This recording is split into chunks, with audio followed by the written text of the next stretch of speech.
vamos começar essa aula sobre Revolução Industrial.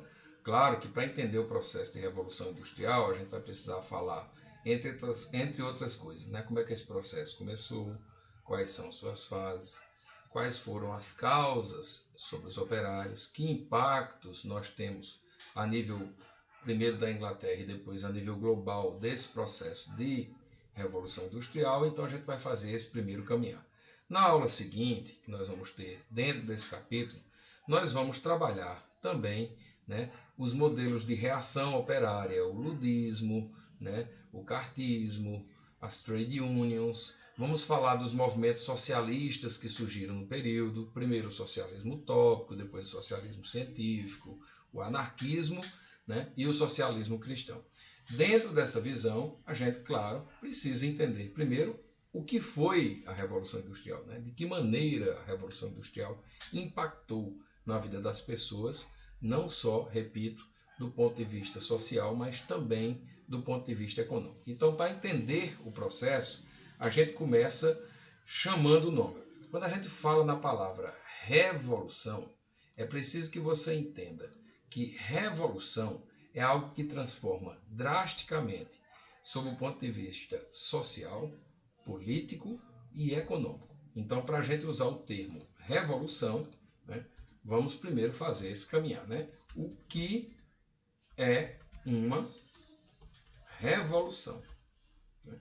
Então, a gente começa por aqui para poder depois chegar no processo. Né? Entendemos por revolução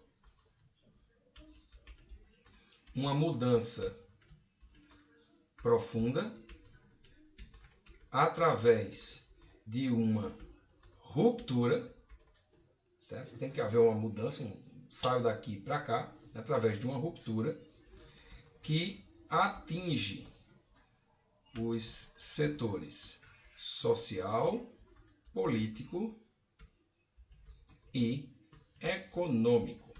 Então, qualquer coisa que não estiver dentro desse viés, a gente não pode tratar como revolução, ok? Então, aqui, primeiro alertazinho importante dentro dessa nossa aula. Então, se chamamos de Revolução Industrial, a gente tem uma ruptura sob o ponto de vista econômico, tecnológico, social, científico, cultural, em todos os aspectos, certo?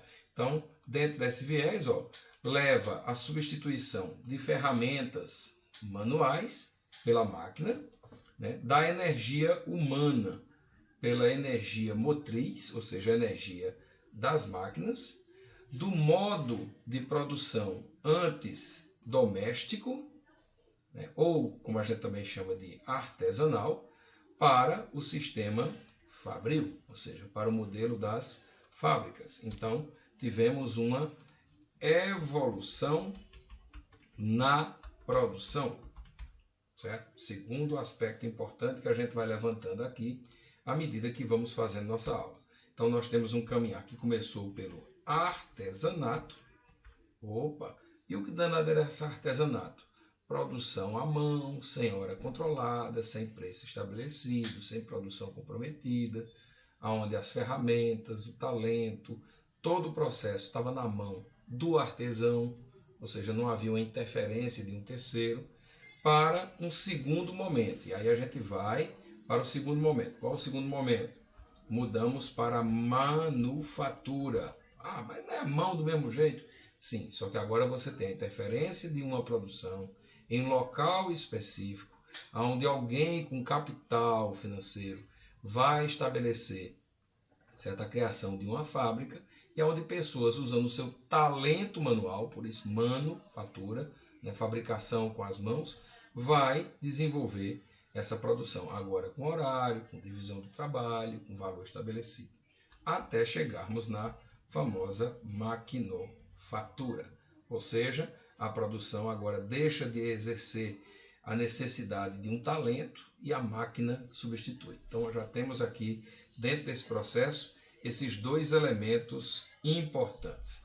Bom, com o advento, né, da produção em larga escala, principalmente nós vamos ter esse impacto inicial, primeiro nos países da Europa. Nós vamos ver durante essa aula né, o processo, como se deu as fases da Revolução e aonde elas aconteceram, e você vai ver que a Europa será o primeiro continente impactado e, posteriormente, a América do Norte também vai passar por semelhante processo, né? Então, para que isso acontecesse, qual outra questão muito importante, né? Nações se tornam predominantemente industriais porque acontece uma concentração cada vez maior de suas populações nas cidades. Ou seja, é uma regra, não tem como fugir dela, né? Ocorreu um processo de êxodo rural que possibilitou o desenvolvimento nas cidades. Aí eu vou mostrando as imagenzinhas aqui, que você tem aí a questão do motor a vapor, né, que vai ser essencial dentro do processo da Revolução Industrial para dar maior velocidade à produção, assim como também para o escoamento dessa produção através dos transportes. Beleza? Por que, né, a Revolução Industrial acontece? Então vamos lá.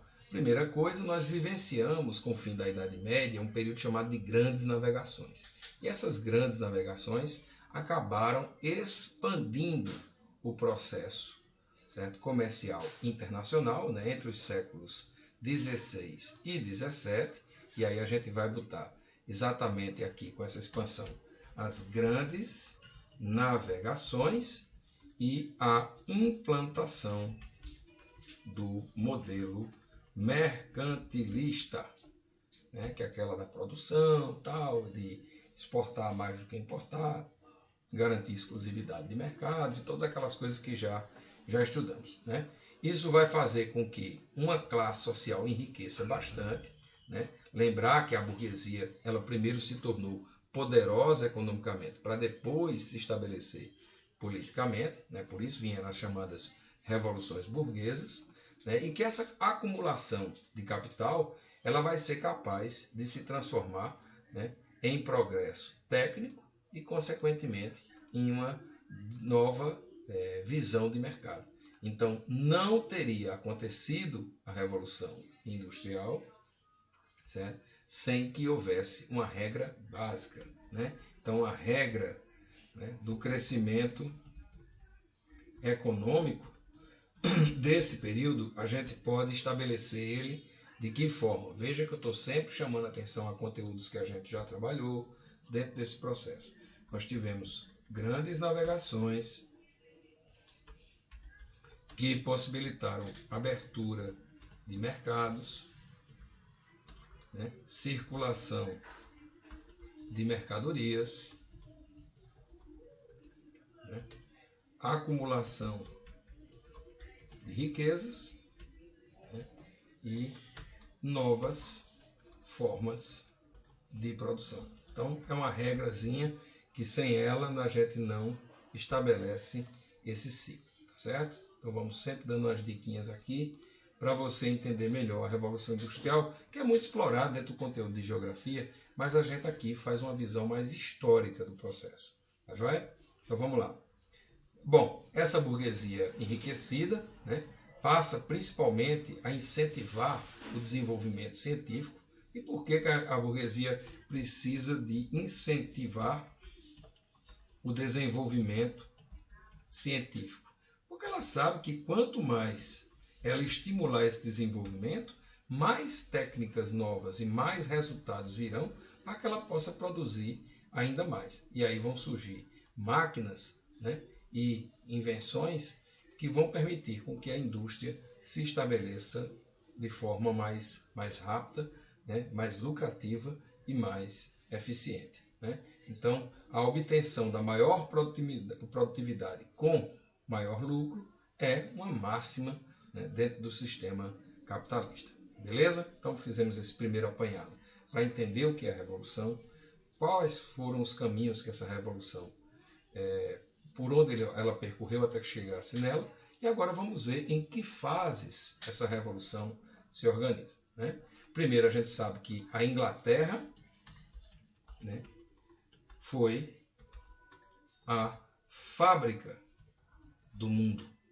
Então, por que a Inglaterra foi o pioneiro dentro desse processo de revolução? vamos lá. Primeira coisa, né, a gente tem capital. A Inglaterra possuía uma rica burguesia, né, capaz de financiar a produção. Segundo ponto, a estabilidade política. Ou seja, sem muitas revoluções, sem muitas revoltas, o ambiente se torna favorável. Terceiro, equipamentos necessários para que essa revolução aconteça. Ou seja, todos os condicionantes foram surgindo e dando, né, à Inglaterra esse pioneirismo que começa ainda no fim da Idade Média. E aí você sabe que um dos principais elementos é ter gente para trabalhar nas fábricas, né, quando parte significativa da população que vivia no campo, né, vai migrar para as cidades graças a uma política desumana, cruel, mas, no caso dos ingleses, necessária, daquilo que a gente chama de política de cercamentos, ou inclusores, né? Ou seja, crescimento dos latifúndios, né? E dentro desses latifúndios crescendo, as pequenas propriedades vão dando lugar a esses latifúndios e esses camponeses vão sendo desalojados do campo para as cidades. Então, sem terra, essa galera acaba sendo presa fácil na mão da burguesia dentro das fábricas. Já estudamos duas revoluções inglesas, a Revolução Puritana e a Revolução Gloriosa. Ah, mas elas tiveram um papel determinante na Revolução Industrial? Claro, gente. A partir delas é que a gente sabe que chegou ao fim o sistema do modelo absolutista inglês. Então, a gente acompanhou, né, Oliver Cromwell, acompanhou Guilherme de Orange e viu os Stuart caírem, né, e o poder do rei ser passado para o parlamento. A partir do momento que a gente tem essas revoluções na Inglaterra, né, a gente passa a ter a burguesia no controle do processo e aí ele vai ter, né, um panorama extremamente favorável ao seu desenvolvimento. Então, a questão política ela é tão importante. Por isso que a gente usa, como eu falei no início dessa aula, a palavra revolução. A Inglaterra também deu uma sorte danada, né, possuir grandes reservas, tanto de carvão como de minério de ferro, itens essenciais para o desenvolvimento da siderurgia e das fábricas a vapor, né? Então, dentro desse processo, a Inglaterra deu mais essa sorte. Vou acrescentar um aqui, a posição geográfica da Inglaterra, né? É uma ilha, né? Facilitou a chegada de produtos ingleses na Europa. E aí vocês sabem que Oliver Cromwell teve um papel importante nesse processo, porque lembre do ato de navegação, que estimulou o desenvolvimento de uma marinha inglesa, certo? Então, além da posição geográfica para chegar aos produtos, né, contava também com uma grande marinha mercantil responsável pelo abastecimento dos mercados. Então, por isso também que Napoleão não conseguiu, né, dentro da sua política, né, estabelecer o bloqueio continental. A Inglaterra tinha fábricas e tinha uma grande marinha mercantil que lhe possibilitava isso. Outro aspecto importante é que a Inglaterra tinha mercado para escoar isso. Tinha colônias e essas colônias acabam sendo, além de fornecedores de matéria-prima e de mão de obra barata, também receptoras da produção. Então, dessa forma, a Inglaterra sai na frente, né, de todo mundo. Nessa primeira fase, que acontece ainda no século XVIII, né, a gente tem como principal característica a mecanização da produção, ou seja, a produção deixa de ser manufaturada e passa a ser feita pelas máquinas. Isso transformou não só a forma de produzir, mas também nas relações humanas, né, e estabelece também, gente, uma definitiva separação entre aqueles que possuem o capital, ou seja, os burgueses que possuem o dinheiro para produzir, e aqueles que só têm o trabalho como forma de compensação. Ou seja, aqui começa a se evidenciar aquilo que a gente chama de luta de classes. De um lado, o burguês que tem o capital, as máquinas, a matéria-prima e a fábrica. Do outro, o que tem apenas a força de trabalho. Né? Então, dentro dessas formas, né, a Inglaterra surge, né, inicialmente, e depois esse processo vai se perpetuar pelos demais países, né? As fábricas surgem, né, com operários dividindo praticamente, né, o mesmo espaço. A gente tem e sabe que as vilas operárias elas existiam exatamente para mostrar que os trabalhadores poderiam morar próximo às fábricas, o que tornava mais útil, né, o ter o trabalhador mais próximo. Né? Era comum a utilização de mulheres e crianças na produção, não porque gostassem delas, mas é porque era uma mão de obra mais barata. Né? E a gente tem as condições terríveis que vamos ver posteriormente, lá no finalzinho dessa aula, desses operários dentro do processo, certo? A gente tem, a partir daí, uma série de outras informações que você pode depois observar no material, né? E a gente vai seguindo adiante. Na segunda Revolução Industrial, essa sim, já a partir do século XIX, a gente sabe que essa revolução ela deixa de ser uma exclusividade da Inglaterra. Né? Ela começa a se propagar por outros lugares do mundo. Na Europa, o Império Alemão começa a surgir como uma grande potência industrial, a França também se industrializa, o norte da Itália, os Estados Unidos, o Japão. Né? Então, toda essa questão de estar bem posicionado, possuir mão de obra e matéria-prima, deixa de ser uma exclusividade da Inglaterra e passa a ser, certo? Também uma prerrogativa de outros países, né, que vão começar a estabelecer esse caminho da revolução. Aqui a gente pode destacar, né, nessa segunda fase, vamos botar aí, ó, o fim do exclusivismo inglês, e aí a gente tem, nesse fim do exclusivismo inglês, vamos dar aqui uma ressaltada no tema, a gente pode destacar, né? Alemanha,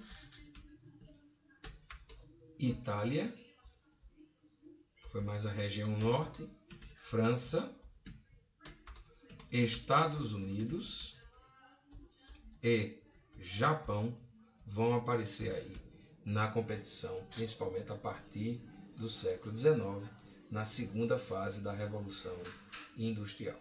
Né? E aqui é importante saber, porque quando a gente chegar num conteúdo chamado imperialismo, você vai entender a lógica. E para fechar essa primeira aula sobre revolução, porque a gente ainda vai falar das condições de trabalho, como eu disse a vocês, das lutas operárias e de outras questões, a gente vai para a terceira fase.